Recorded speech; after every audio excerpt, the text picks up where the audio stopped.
पूर्ण कक्षा 12 मा अध्ययनरत विद्यार्थी साथीहरुमा स्वागत छ। आजको क्लासमा योभन्दा अगाडि क्लासमा हामीहरुले क्लास 12 मा रहेको एकाउन्ट सब्जेक्ट भित्र पर्ने विभिन्न च्याप्टरको विषयमा केही छलफलहरु गरेका थियौं भने आजको क्लासमा चाहिँ त्यही क्लास 12 मा रहेको account subject principles of accounting भन्ने जुन सब्जेक्ट छ त्यस भित्र पर्ने एउटा टपिक्सको विषयमा छलफल गर्न गइरहेका छौं, जुन cash flow statement. Cash flow स्टेटमेन्टमा रहेर चाहिँ फाइनल एक्जाममा 8 मार्क्सको न्युमेरिकल प्रब्लम सोध्ने गर्दछ।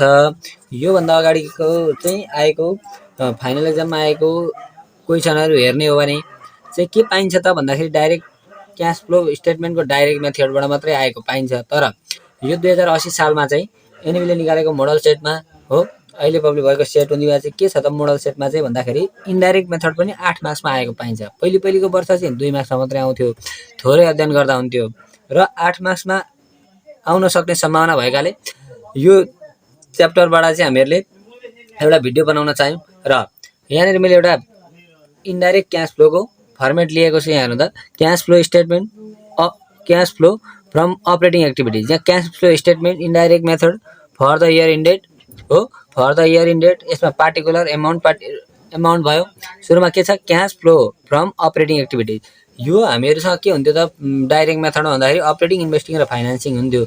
यहाँ पनि हुने सेम टु सेम त्यही हो। डाइरेक्ट मेथड तपाईहरुले यो भन्दा अगाडिको क्लासमा हेर्नु भएको छैन भने हेर्नु होला, त्यहाँ मैले डाइरेक्ट क्याश फ्लो सिकाएको छु। डाइरेक्ट क्याश फ्लो र इन्डाइरेक्ट क्याश फ्लो उस्तै हुन् लगभग। अपरेटिङ एक्टिभिटिज, इन्भेस्टिङ एक्टिभिटिज र फाइनान्सिङ एक्टिभिटिज हुन्छ। यहाँ हेर्नु त cash flow from operating activities, यो जुन इन्डाइरेक्ट क्याश फ्लो छ यसमा चाहिँ के छ भन्छ त भन्दाखेरि नेट इन्कम आफ्टर ट्याक्स भन्ने कुरा आउँछ। सुरुमा नेट इन्कम आफ्टर ट्याक्स आउँछ, त्यसमा add non cash and non operating expenses and losses भन्ने कुरा पर्छ क्या। यसमा चाहिँ जस्तै डिप्रिसिएसन, जस्तै हामीले एउटा बसन्ती बाइक किन्यौं अरे 2 लाखमा हो, त्यो आज किन्यौं, नयाँ थियो आजका दिनमा त, तर अर्को वर्ष बेच्दा त त्यतिमा बेच्दैन, त्यसको मूल्य घट्छ, त्यस्तोलाई भनिन्छ डिप्रिसिएसन हो। Goodwill written off, loss on sales of fixed एसेट्सको कुराहरु यहाँ आउँदो रहेछ। के हुँदो रहेछ यो चाहिँ भन्दाखेरि क्या हामीलाई नेट इन्कम आफ्टर ट्याक्स भनेर इन्कम स्टेटमेन्ट दिएको हुन्छ, त्यसलाई हामी सुरुमा यहाँनिर लेख्छौं रुपीजको पल्लोपट्टि। त्यसबाट non cash and non operating expenses and losses भनेर एड गर्ने रहेछौं। त्यसमा depreciation, goodwill written off, loss on sales of fixed assets, provision for taxation, dividend पेडको प्रोभिजनको कुराहरु आउँछ यहाँ। अनि less non operating income and gain छ नि, इन्कम एन्ड गेनलाई चाहिँ घटाउँछौं क्या।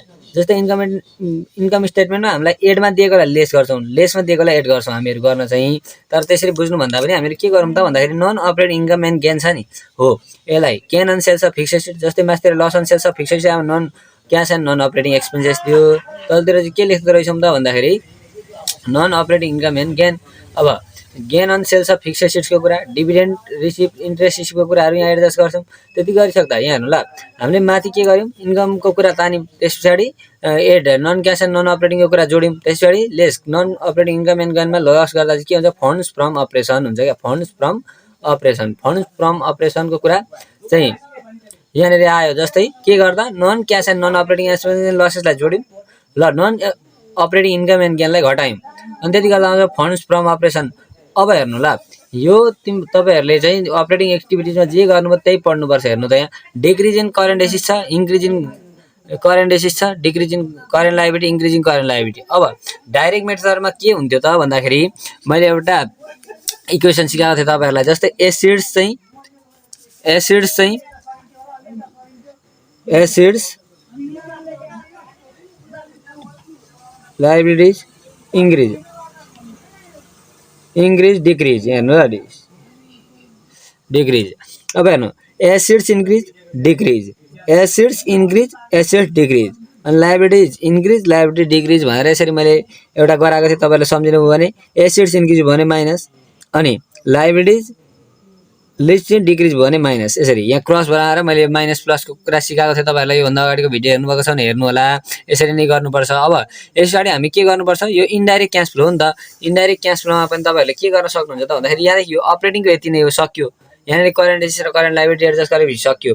अनि इन्भेस्टिङ र फाइनान्सिङ पहिले डाइरेक्टको जस्तै गर्ने हो। इन्भेस्टिङमा फिक्स्ड एसेट्सहरुको कुराहरु पर्छ हैन। अब एउटा फाइनल एक्जाममा आएको न्युमेरिकल प्रब्लमलाई सल्भ गरेर हामीहरु यसलाई थप बुझ्ने कोसिस गर्नेछौं ल। हेर्नु ल, मोडल सेटमा भएको एउटा इन्डाइरेक्ट मेथडको हिसाबलाई हामी सल्भ गर्नेछौं। यहाँ हेर्नु ल, यहाँ के दिएको छ त भन्दाखेरि the balance seat and income statement एक एलटिडी आर गिभन बिलो भनेको छ। लाइबिलिटी दिएको छ, इयर 1 र इयर 2 दिएको छ। सेयर क्यापिटल हेर्नु त 2 लाखबाट 3 लाख भएको छ। त्यसरी डिभेन्चर 1,50,000 1,30,000 भएको छ। एकाउन्ट पेएबल छ 1,40,000 1,50,000। ब्याङ्क ओभरड्राफ्ट दिएको छ 1,20,000बाट 1,10,000। रिटेन अर्निङ यो डाइरेक्टमा पनि जाँदैन थियो, यहाँ पनि जाँदैन। त्यसरी furniture land inventory account receivable cash दिएको छ। Income statement for the year ended छ नि, हो इन द इयर इन्डेड छ। अनि हेर्नु त पार्टिकुलर दिएको छ, अनि रुपिस दिएको छ। सेल्स भनेर दिएको छ हामीलाई कति त भन्दाखेरि 8 लाख दिएको छ। त्यसरी less cost of goods 7 lakh, 1 lakh आयो। Gross margin opening stock. अब हाम्रो यहाँ इन्डाइरेक्टमा हामीलाई त्यहाँ चाहिने भनेको डिप्रिसिएसन भन्ने कुरा चाहिन्छ, नन क्यास एन्ड नन अपरेटिङमा जान्छ। त्यसरी नि प्रिमियम रिडेम्सन अफ डिभेन्चरमा जान्छ। त्यसरी loss on sales of furniture भन्ने कुरा यो बुक भ्यालु जाँदैन, यो लस भएको जुन छ त्यो मात्रै जान्छ non operating, non cash and non operating expenses and लसेसमा। अनि हामीलाई के भनेको छ त फेरि अर्को भन्दाखेरि हेर्नु त सेल्स एडिसनलमा सेल्स अफ फर्निचर भनेर दिएको छ। यो सेल्स अफ फर्निचरलाई इन्भेस्टिङमा जान्छ। एन्ड पर्चेज अफ फर्निचर 90,000 छ। डिभिडेन्ड पेड भनेको फाइनेन्सिङमा जान्छ। अनि रिक्वायर्डमा cash flow statement using indirect method भनेको छ। अब योभन्दा अगाडि चाहिँ हाम्रो 2 मार्क्समा मात्रै आउने गर्दथ्यो, तर अहिले गएर चाहिँ यो 8 मार्क्समा पनि देखाएको कारणले हामीले गर्नुपर्छ। अब हेर्नु ल, अब यहाँ के छ त भन्दाखेरि हामीले पढ्नुपर्ने के हो त भन्दाखेरि अब हेर्नु त सुरुमा इन्डाइरेक्ट क्यास फ्लोमा के आउँछ अरे नेट इन्कम भन्ने कुरा आउँछ। नेट इन्कम हामीलाई कति दिएको छ 52,000 नेट ल 1 नम्बरमा के आउँथ्यो त क्यास फ्लोमा भन्दाखेरि cash flow from operating activities हैन ल, cash flow from operating activities, यस एक्टिभिटिज हो cash flow from operating activities. अब यदि क्यास फ्लो फ्रम अपरेटिङ एक्टिभिटिजको मा सुरुमा नेट इन्कम हो। नेट इन्कम भनेर कति दिएको रहेछ त क्वेसनमा भन्दाखेरि हेर्नु त नेट इन्कम भनेर कति दिएको छ 52,000। नेट इन्कम दिएको छ 52,000 दिएको छ हो। अब नेट इन्कम भनेर 52,000 दियो। अनि एड के हो त भन्दाखेरि non cash and non operating expenses and losses हो। यो non cash and non operating expenses and लसेसमा के पर्छ त भन्दाखेरि डिप्रिसिएसनहरुको कुरा पर्छ। डिप्रिसिएसन भनेर हामीलाई क्वेसनमा दिएको छ, हेर्नु त यहाँ कति दिएको छ डिप्रिसिएसन भनेर दिएको छ। डिप्रिसिएसन कति दिएको छ त भन्दाखेरि 40,000 हो। डिप्रिसिएसन भनेर 2,000 दिएको छ। डिप्रिसिएसनको सिधा हेर्नु त 2,000 छ। डिप्रिसिएसन लेखौँ ल, डिप्रिसिएसन कति हजार 2,000 दिएको छ हो। डिप्रिसिएसन छ 2,000। त्यसरी नै premium on redemption of debenture, premium on redemption of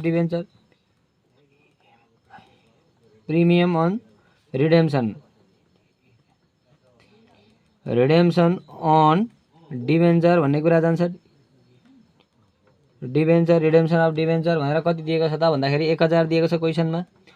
अब loss on issue of debenture छ नि, हेर्नु त loss on sales of furniture, sales गर्दा चाहिँ के भयो घाटा भयो कति हजार 5,000 छ। लस अन सेल्स अफ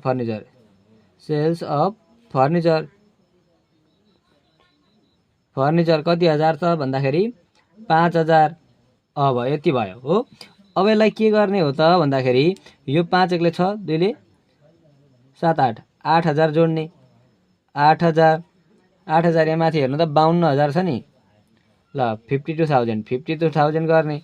अब यो रे जोडौँ कति आउँछ त भन्दाखेरि 52,000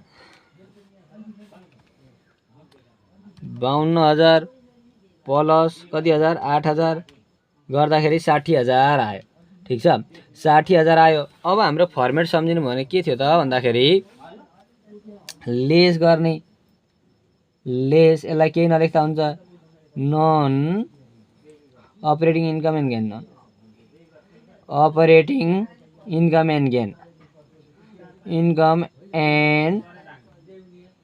गेन, यहाँ के पर्दो रहेछ non cash and non operating expense लसेसमा depreciation, premium redemption of debenture, loss on sales of furniture.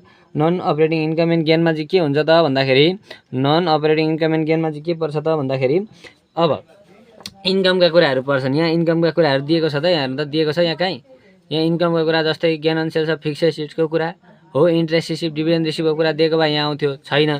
त्यही भएर हामीले यहाँ ड्यास दियौँ। अब यही 60,000लाई तलतिर सारौँ, 60 को 60 भइहाल्यो। यसलाई के भनिन्छ? फन्ड्स फ्रम अपरेसन भनिन्छ। Funds from operation funds from operation भनेर आयो। अब फन्ड्स फ्रम भने अपरेसन भनेर आयो। अब यस पछाडि हामी के गर्छौँ त भन्दाखेरि फर्मेट सम्झिनु भयो भने यस पछाडि के गर्ने हो त भन्दाखेरि करेन्ट एसेट्स र करेन्ट लायबिलिटीको कुराहरू एडजस्ट गर्दो रहेछौँ हामी। जम्मा जम्मी कुरो त्यही हो। अब यहाँ के छ त भन्दाखेरि हेर्नु ल, करेन्ट एसेट्स सेयर क्यापिटल भनेको कहाँ जान्छ त भन्दाखेरि फाइनेन्सिङमा जान्छ। डिभेन्चर भन्ने कुरा पनि अहिले फाइनेन्सिङमा जान्छ। एकाउन्ट पेएबल भन्ने कुरा छ कि छैन? एकाउन्ट पेएबल भनेको लायबिलिटिज हो 1 2 3।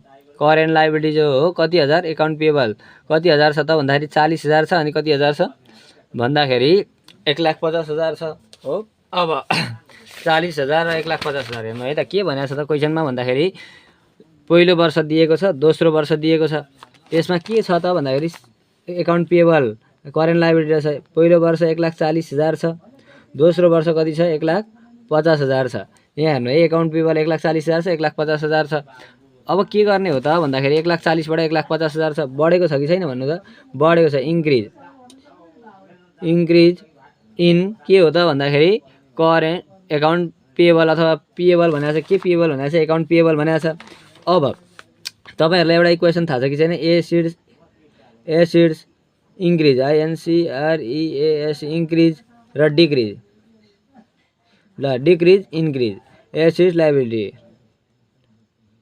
लायबिलिटीज हो। एसिड्स इन्क्रिज भयो भने एसिड्स डिक्रिज भयो भने, एसिड्स डिक्रिज भयो भने एसिड्स डिक्रिज। ल यो र यो एसिड्स इन्क्रिज भयो भने माइनस, एसिड्स चाहिँ इन्क्रिज भयो भने माइनस, एसिड्स चाहिँ डिक्रिज भयो भने प्लस, लायबिलिटिज इन्क्रिज भयो भने प्लस, लायबिलिटी डिक्रिज भयो भने माइनस। अब यहाँ के हुँदैछ हेर्नु त, लायबिलिटिज रहेछ, यो एल रहेछ। एकाउन्ट पेएबल भनेको इन्क्रिज हुँदैछ कि डिक्रिज हुँदैछ? इन्क्रिज हुँदैछ। इन्क्रिज हुँदैछ भने माइनस कि प्लस भन्ने कुरा हेरौँ। ल लायबिलिटिज इन्क्रिज हुँदा प्लस हुँदो रहेछ। ल इन्क्रिज इन के लेख्ने रहेछ यहाँ?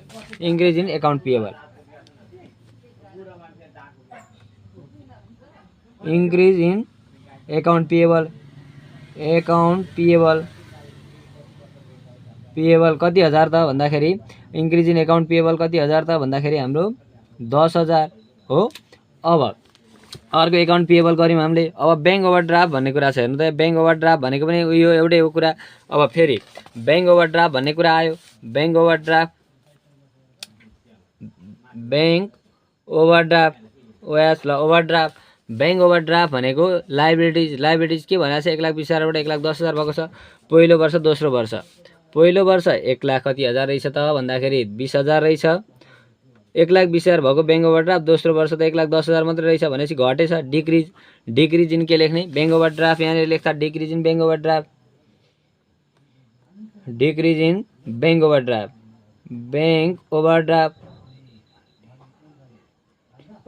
हो decrease in bank overdraft. Decrease in bank overdraft भनेको के हो त भन्दाखेरि ब्याङ्क ओभरड्राफ्ट डिक्रिज भयो भने के हुन्छ? 1,20,000 बाट 10 घटाउँदाखेरि 10,000 हो भनेपछि 10,000 आयो। अब एसिड्स के भन्यो? Decrease in bank overdraft. Liabilities decrease हुँदा के हुँदो रहेछ? यहाँ हेर्नु त, लायबिलिटिज डिक्रिज हुँदा के हुँदो रहेछ? माइनस कति हजारले त भन्दाखेरि त्यही 10,000ले भयो। ठिक छ, यो माइनस भइहाल्यो। अब डिक्रिज। अब रिटेन अर्निङ भन्ने कुरा छ नि, यहाँ हेर्नु त। रिटेन अर्निङ भन्ने कुरा क्यास फ्लोको डाइरेक्टमा पनि इन्डाइरेक्टमा पनि जाँदैन। त्यसरी नै यतापट्टि जाउँ। फर्निचर भन्ने कुरा भरे इन्भेस्टिङमा जान्छ गयो भने, ल्यान्ड भन्ने कुरा भरे जान्छ। इन्भेन्ट्री भन्ने कुरा छ कि छैन? Inventory account receivable. इन्भेन्ट्री भन्ने कुरा 1,80,000 बाट 2,00,000 भएको छ हेर्नु है त। इन्भेन्ट्री भन्ने कुरा स्टक छ हो। स्टक अथवा इन्भेन्ट्री पहिलो वर्ष र दोस्रो वर्ष दिएको छ। पहिलो वर्ष कति छ त इन्भेन्ट्री भन्दाखेरि 1,80,000 छ। अब दोस्रो वर्ष कति छ त भन्दाखेरि 2,00,000 छ। भनेपछि 1,00,000 बाट 2,00,000 पुग्यो भनेपछि बढो 20,000ले इन्क्रिज भएछ। अब एसिड्स चाहिँ इन्क्रिज हुँदा के हुँदो रहेछ? एसिड्स इन्क्रिज हुँदा माइनस। अब इन्क्रिज इन इन्भेन्ट्री लेख्नु पर्यो यहाँनिर। इन्क्रिज इन इन्भेन्ट्री हो कति हजार त भन्दाखेरि 20,000। यो के रहेछ? माइनस रहेछ। अब यो पनि भयो। अब एकाउन्ट रिसिभेबल भन्ने कुरा थियो यहाँ हेर्नु त। एकाउन्ट रिसिभेबल भनेको debtors, account receivable, account bills receivable भनेको यो एसिड्स हो। एसिड्स त हो भनेपछि अब के गर्ने त भन्दाखेरि अब एकाउन्ट रिसिभेबल 1,30,000 बाट 1,20,000 भएको छ, घटेको छ। 1,30,000 बाट 1,20,000 भनेको 10,000 ले घट्यो भने के हुन्छ त भन्दाखेरि घट्यो। अब यहाँ के लेख्ने रहेछ, घटिसक्यो। यहाँ हेर्नु त 1,30,000 बाट 1,20,000 भयो, घट्यो।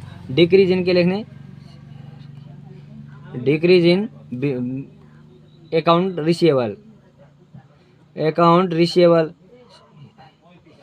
बिहाले रिसिभेबल 10,000 हो कि होइन भन्नु त, डिक्रिज। अब एसिड्स डिक्रिज भयो भने के हुन्छ भन्ने कुरा हेरौँला। एसिड्स चाहिँ के भयो, डिक्रिज भयो भने के हुँदो रहेछ, प्लस हुँदो रहेछ। भनेपछि यति नै हो यहाँ भएको। 10 र 10 गइहाल्यो, 10 र 10 त गइहाल्यो, प्लस माइनस भयो। अब यो 10 मा 20 घटाउँदा त यो ठुलो 20 भएपछि यहाँ 10,000 आयो। 10,000 आयो माइनस गर्ने, किनभने ठुलोमा माइनस अहिले गरी हेर्नु तपाईँहरूले आइहाल्छ। 60 मा 10 घटाउँदा कति आयो, 50 आयो। हो यो 50 आयो। अब यो चाहिँ ए आयो क्या। यहाँ हेर्नु ल, माथि हामीले के गर्दै थियौँ त अहिले भर्खरै भने, यो गर्दा त हामीले के गर्दै थियौँ, cash flow from operating activities गरे हो नि त। 1 नम्बरको आयो, ए नम्बर आयो अथवा 1 नम्बर आयो। ल यसलाई ए बनाऊँ, ए नम्बर अरे यो ए नम्बर भयो अरे क्यास फ्लो फ्रम अपरेटिङ। यसको यो अपरेटिङको टोटल आयो। अब हामी दोस्रो स्टेप के गर्छौँ त भन्दाखेरि क्यास ल बी नम्बर, अहिले ए नम्बर लेख्यो भने बी नम्बर लेखौँ। ल बी नम्बरमा लेखौँ cash flow from investing activities हो। Cash flow from investing activities. यो इन्भेस्टिङमा जाने कुराहरू चाहिँ पहिले सुरुमा हेर्दाखेरि जहिल्यै पनि सधैँ के गर्ने हो त भन्दाखेरि एडिसनलमा हेर्ने। अब यहाँनिर के भनेको छ, सेल्स अफ फर्निचर भनेको छ नि। हो एडिसनलमा दिएको सेल्स अफ फर्निचर इन्भेस्टिङको गइहाल्यो। Sales of furniture, sales of furniture, sales of furniture कति हजार छ त भन्दाखेरि हेर्नु त, सेल्स अफ फर्निचर 5,000 दिएको छ, 5,000। अब यो प्लस कि माइनस भन्ने कुरा हो क्या। कुनै पनि फर्निचर बेच्दा त पैसा आउँछ, प्लस भइहाल्यो। अब पर्चेज अफ फर्निचर भनेर दिएको छ, हेर्नु त पर्चेज अफ फर्निचर 90,000 दिएको छ। Purchase of furniture, purchase of furniture कति हजार, 90,000 दिएको छ। किन्दा त पैसा जान्छ, माइनस भइहाल्यो। अब यस पछाडि हेर्नु है त, अब अगाडि एसिड्सहरू के दिएको छ त भन्दाखेरि फर्निचर दिएको छ। अब एडिसनलमा दिएपछि फर्निचरको कुरा यहाँ जाँदै गएन, कट्टा भइहाल्यो। ल्यान्ड भनेर दिएको छ नि, यो ल्यान्ड भनेको पनि एसिड्स हो। 1,30,000 बाट 1,45,000 भएको छ। के दिएको रहेछ त भन्दाखेरि ल्यान्ड भन्ने कुरा दिएको रहेछ, ल्यान्ड भन्ने कुरा दिएको रहेछ। पहिलो वर्ष र दोस्रो वर्ष हो। पहिलो वर्ष कति दिएको रहेछ त भन्दाखेरि, पहिलो वर्ष कति दिएको छ त भन्दाखेरि हामीहरूलाई ल्यान्ड भनेर 1,30,000 दिएको छ। हो 1,45,000 दिएको छ। भनेपछि 1,45,000 दिएको छ नि।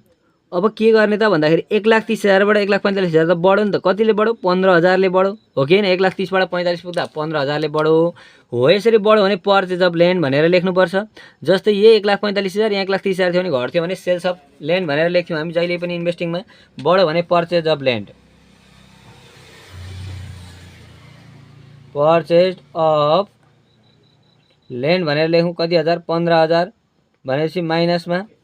अब के गर्ने हो त भन्दाखेरि हामीहरू 15 र 90 जोडौँ। 15,000 प्लस 90,000 गर्दाखेरि हाम्रो आउँछ 1,05,000 माइनस 5,000 गर्दाखेरि 1,00,000 आयो।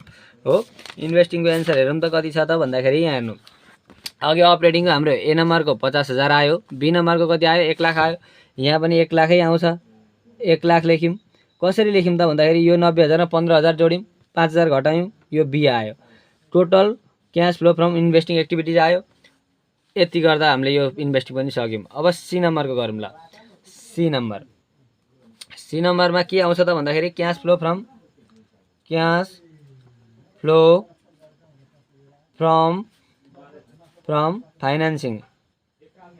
Financing activities.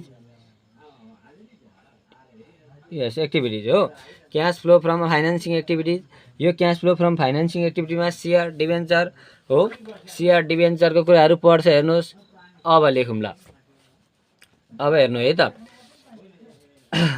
फाइनान्सिङमा सेयर क्यापिटल भन्ने कुरा पर्न सक्छ। अब हेर्नु सेयर क्यापिटल छ कि छैन हेरौँ ल। सेयर क्यापिटल भनेर दिएको छ। पहिलो वर्ष कति हजार छ त भन्दाखेरि 2 लाख छ। दोस्रो वर्ष कति छ, 3 लाख छ। 2 लाखबाट 3 लाख जदै पनि दोस्रो वर्ष हेरिन्छ। 2 लाखबाट 3 लाख पुग्यो नि। अब अपरेटिङ गर्दा हामी इन्क्रिज इन भनेर लेख्थ्यौँ यसलाई। जस्तै इन्भेस्टिङमा थियो भने पर्चेज भनेर लेख्थ्यौँ। अब यो सेयर क्यापिटल छ नि फाइनेन्सिङमा लेख्दा चाहिँ इस्यु अफ सेयर भनेर लेख्छौँ। कति 2 लाखबाट 3 लाख पुग्नु भने 1 लाख बढ्नु इस्यु अफ सेयर क्यापिटल भनेर लेख्छौँ। कति हजार अरे 1 लाख। कुनै पनि कम्पनीले इस्यु आफ्नो सेयर डिस्कसन गर्दै गर्दा पैसा कलेक्सन गर्छ, त्यही भएर यसलाई हामीले के लेख्यौँ त भन्दाखेरि प्लसमा लेख्यौँ।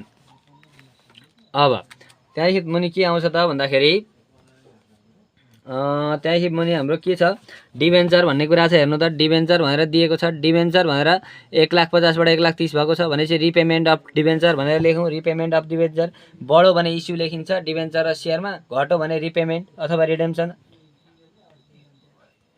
रिपेमेन्ट अफ डिभेन्चर भनेर लेखौँ। कति हजार छ त भन्दाखेरि यहाँ हामी त घटेको कतिले छ डिभेन्चर भने 1,50,000बाट 1,30,000 भएको छ भनेपछि 20,000ले घटेको छ। घटो लाइबिलिटिज घटो भने माइनस भइहाल्यो, डिभेन्चर घटो भने माइनस हुन्छ जहिले पनि। अब यस पछाडि हेर्नु है त, यस पछाडि हाम्रो जाने भनेको के जान्छ त भन्दाखेरि डिभिडेन्ड पेडको कुरा जान्छ है। अब डिभिडेन्ड पेड यहाँ हेर्नु है त, डिभिडेन्ड पेड छ कि छैन हेरौँ। यहाँनिर दिएको छ हामीलाई, हेर्नु त यहाँ एडिसनल डिभिडेन्ड पेड भनेर दिएको छ नि। डिभिडेन्ड पेड, ल डिभिडेन्ड पेड प्रायः आउँछ। डिभिडेन्ड पेड गरौँ कति हजार त भन्दाखेरि 14,000 दिएको छ क्वेसनमा डिभिडेन्ड पेड भनेर। यो डिभिडेन्ड पेड भन्ने कुरा जहिले पनि माइनस हुन्छ। अब हेर्नु हामी के गरौँ त भन्दाखेरि यो 1 लाख प्लसमा 20,000 र 14,000 34,000 माइनस 1 लाख गर्दाखेरि हाम्रो आउँछ कति त भन्दाखेरि हाम्रो कति आउँछ त भन्दाखेरि पक्नु है त, अरू केही छ कि छैन हेरौँ। ल यहाँनिर एउटा कुरो छ, यहाँ हेर्नु है त, यहाँ अलिकति कुरो छ यहाँनिर के छ त भन्दाखेरि हेर्नुलाई यो premium and redemption of debenture भन्ने कुरा छ नि।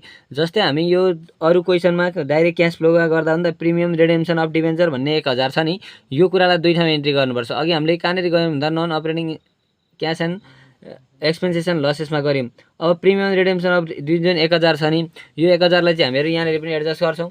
कसरी गर्छौँ त भन्दाखेरि हेर्नु है त, जस्तै यहाँनिर हामीले अघि यहाँ रिपेमेन्ट अफ डिभेन्चर भन्ने ठाउँ छ नि, यहाँनिर 20,000 छ रिपेमेन्ट अफ डिभेन्चर, घटेको डिभेन्चर 20,000 छ, त्यसमध्ये 1,000 थप्ने हो क्या। यहीँ थपिदिँदा पनि हुन्छ, तल लेखिदिँदा पनि हुन्थ्यो। अब 21,000 यो पनि भयो। डिभिडेन्ड पेडको कुरा 14,000 पनि भयो भनेपछि अब गरी हेरौँ त कति छ त भन्दाखेरि 21,000 प्लस कति हजार 14,000 माइनस 1 लाख गर्दाखेरि आउँछ कति त 65,000 आयो। यहाँ हेर्नु है त, यति गर्दाखेरि सी नम्बरमा आयो कति 65,000 आयो हो, 65,000 आयो। अब हेर्नु है त यति पनि आयो। अब हामी के गर्छौँ त भन्दाखेरि यति आयो नि। अब changes in cash and cash equivalent balance, changes in cash and cash equivalent balance, equivalent balance कसरी निस्किन्छ भन्दा ए प्लस बी प्लस सी गर्दा निस्किन्छ हो। एमा हाम्रो कति आएको थियो त भनेर हेर्नुहुन्छ भने 50,000 आएको थियो, यो प्लसमा थियो 50,000 प्लस, ल 50,000 प्लस सुरुको 50,000। अब यो त माइनसमा आएको थियो हो, हाम्रो इन्भेस्टिङ भन्ने कुरा केमा आएको थियो माइनसमा आएको थियो। अब सी पनि केमा आएको छ प्लसमा आएको छ 65,000 माइनस 1 लाख गर्दाखेरि हाम्रो आयो कति त भन्दाखेरि 15,000 आयो। ए प्लस बी प्लस सी यो प्लसमा थियो सुरुको, त्यस पछाडि लास्टको प्लसमा थियो, दुईटा जोड्यौँ अनि माइनसलाई घटाउँदाखेरि हाम्रो कति आयो त 15,000 आयो। यहाँ हेर्नु है त 15,000 आयो। अब हामीहरूले के गर्ने हो त भन्दाखेरि तपाईँहरूलाई याद छ कि छैन, क्यास भन्ने कुरा छ नि, क्यासको पहिलो वर्षकोलाई ओपनिङ मान्ने, सेकेन्ड वर्षको आफै आउँछ। अब हेरौँ आउँछ कि आउँदैन हेरौँ। एड फर्मेट सम्झिनु भयो भने एडको एड गर्ने, opening cash balance, opening cash balance गर्ने हो। अनि के आउँछ त क्लोजिङ क्यास ब्यालेन्स आउँछ हाम्रो जहिले पनि, क्लोजिङ क्यास ब्यालेन्स। अब हेर्नु हाम्रो ओपनिङ क्यास ब्यालेन्स 1,10,000 थियो हो, 15,000 मा 1,10,000 जोड्दा 1,25,000 भयो नि हैन क्लोजिङ क्यास ब्यालेन्स। अब हेर्नु क्लोजिङ क्यास ब्यालेन्स भएर हाम्रो कति आयो 1,25,000 आयो। अब हेर्नु हाम्रो एन्सर मिल्यो कि मिलेन भन्ने कुरा पनि चेक गर्न सकिन्छ। यहाँदेखि हाम्रो क्यास भनेर कति दिएको थियो त भन्दाखेरि हामीलाई क्यास भनेर पहिले 1,10,000 थियो, पछि 1,25,000 भएको थियो भनेपछि मिल्यो। यो हिसाब पनि सक्यो। हामीले एउटा मोडलमा दिएको इन्डाइरेक्ट क्यास फ्लोलाई पनि गरेर सक्यौँ। हामीले के चिज हो किन नहुने रहेछ त भन्दाखेरि हाम्रो रिपेमेन्ट अफ डिभेन्चर भन्ने कुरामा माथि प्रिमियम दिएको थियो भने non operating income expenses and लसेसमा पनि जाँदो रहेछ, तल आएर डिभेन्चर पनि जोडिन्थ्यो। यो डाइरेक्ट मेथड मजाले जान्ने मान्छेहरूलाई त समस्या हुँदैन, यो ठ्याक्कै त्यही हुन्थ्यो अगाडि पनि यहाँ पनि। यो पनि एकतालको मजाले गरेर जानु होला, भरे फाइनल एक्जाममा पुगेर आयो भने त समस्या हुन्छ। एउटै हो, इन्भेस्टिङ र फाइनेन्सिङमा केही पनि चेन्जेस छैन, त्यही अपरेटिङमा अलिकति दुईवटा स्टेप हो। तपाईँहरूलाई करेन्ट एसेस र करेन्ट लाइबिलिटी पनि चिन्न समस्या हुँदैन, पक्कै पनि 8 मार्क्सको हिसाब डाइरेक्टमा आउँछ भनेर तपाईँले मजाले प्र्याक्टिस गर्नुभएकै छ भन्दै आजको क्लासलाई यहीँ सकेँ मैले। म यसरी नै अरू क्लासहरू पनि विभिन्न गराउँदै जानेछु। यस च्यानलमा रहिरहनको लागि र यस च्यानलमा आएका क्लासहरूलाई हेर्नको लागि तपाईँहरूले यस च्यानललाई सब्सक्राइब गरी नजिकै रहेको बेल आइकन दबाइदिनु होला।